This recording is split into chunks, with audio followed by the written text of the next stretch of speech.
Kevin and Sagoon are so good offensively.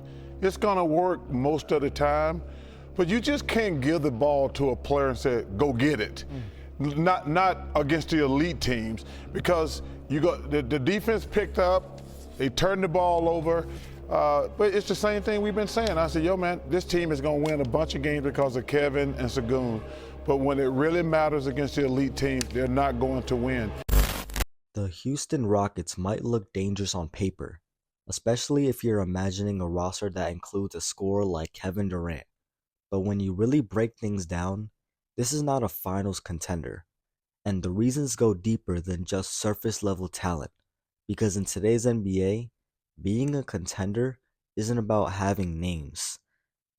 It's about being consistent, identity, playoff reliability, and consistency over a 7-game series. And right now, the Rockets just don't check those boxes. First, let's talk about the player and roster construction. Kevin Durant as the centerpiece, the Rockets still have a major issue with the balance. Durant is one of the greatest scorers ever, period. But at this stage of his career, he's not a system by himself. And when there's a clear offensive identity, spacing, and high-level decision-making from teammates. Think about his best situations with the Golden State Warriors, or even stretches with the Brooklyn Nets. There was always elite offense organizations around him. Houston doesn't have that yet. This is still a young, developing team, even with Sengun emerging as a skilled big and someone who could facilitate offenses. There are still inconsistencies in how the team executes late in games. Sengun is talented, but he's not yet at the level where he can anchor a championship offense deep into the playoffs. And that brings us to one of the biggest issues: experience. Playoff basketball is different.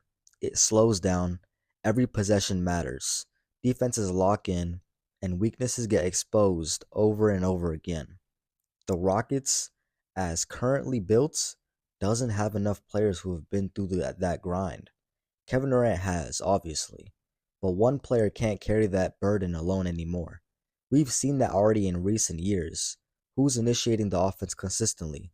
Who's breaking down elite defense like the Denver Nuggets or the Boston Celtics with now Jason Tatum? Those teams have structure, chemistry, and players who understand their roles at a championship level. Houston isn't there yet. Another major issue is defense. Championship teams are almost always elite, or at least very good defensively. The Rockets have some solid individual defenders, but as a unit, they're still inconsistent. Rotations aren't always sharp. Communication can break down. And against elite offenses, that's a death sentence. Imagine a playoff series against teams like the Thunder, Nuggets, Spurs, and even the Lakers. That's a nightmare situation, with LeBron controlling the tempo, Luka dominating, Jokic going absolutely insane, the Thunder building their next dynasty. The Rockets are a good team, yes, but they aren't even top 5 in the West. Let's also talk about coaching and system identity. Contenders have a clear identity. You know exactly how they play. The Nuggets run through Nikola Jokic. The Celtics rely on spacing, switching defense, and star wings. The Warriors, not even a contender, but they have movement and shooting. What's Houston's identity? Are they a half-court team? A fast break team? A defensive team? A Kevin Durant isolation team? Right now, it feels undefined, and that's a huge problem in the playoffs, where identity is everything. Then there's the issue of depth. In the regular season, you can get away with being top heavy. In the playoffs, you need reliable role players, guys who can hit open shots, defend multiple positions, and not make mistakes under pressure. The Rockets' supporting cast is still unproven in those moments. And when defense is key in on Durant, who's stepping up? Who's the second or third option on that road game you can trust in Game 6, for example? That question doesn't have a clear answer. Another factor is durability and consistency. Kevin Durant is still elite, yes, but he's also dealt with injuries in recent years. Asking him to carry a young team through 4 playoff rounds is unrealistic. Contenders manage workloads and have multiple players who can take over games. Houston would be relying too heavy on one guy. And finally, let's talk about the competition. The Western Conference alone is stacked. You've got teams like the Nuggets, Spurs, Thunder. Even if Houston improves, they'd have to go through multiple elite teams just to reach the finals. That's not a small jump. That's a massive leap. So when you put it all together, the Rockets might be exciting. They might even be a playoff team, yes, obviously. But a finals contender? Not yet.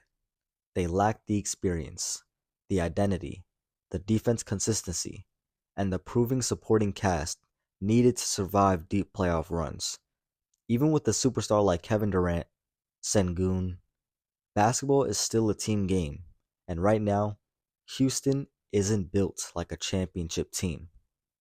They're building something, sure, but they're not there yet.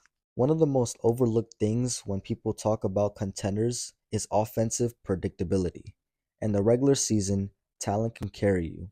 You can win games off shot making, athleticism, and momentum, but in the playoffs, defenses have time to study you. They game plan for a full series.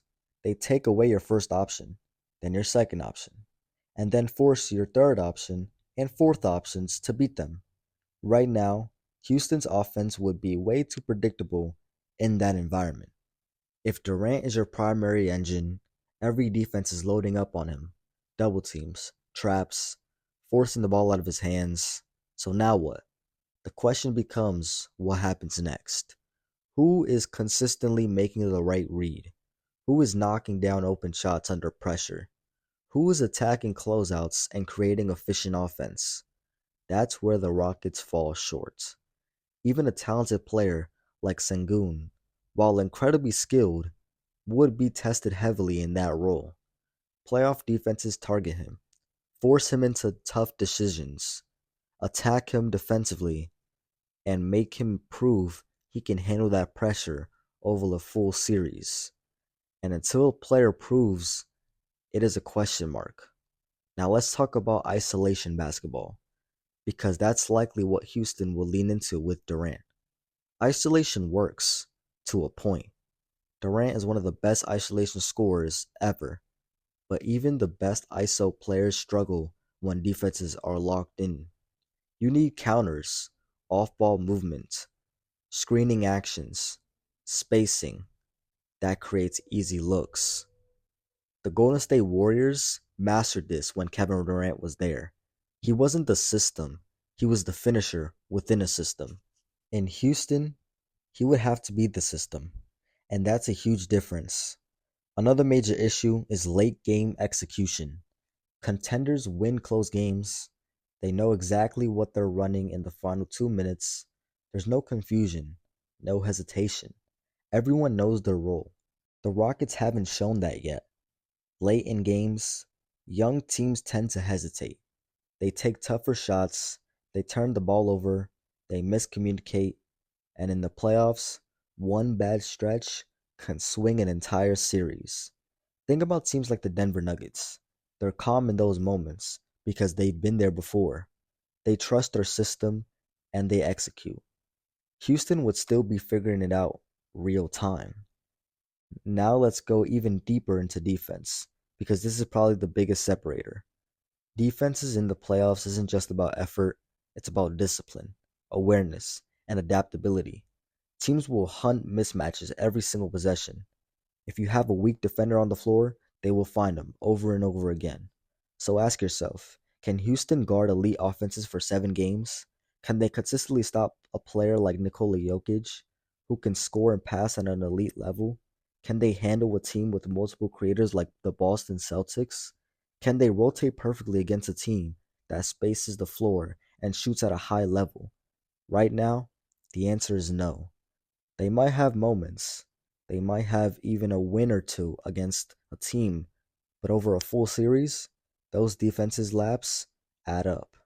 And in my opinion, they're not going to beat teams like the Thunder, Nuggets, Spurs, They just can't.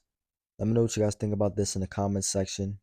Let me know what other teams or players you guys want to see me talk about next. And I'll see you guys in the next video.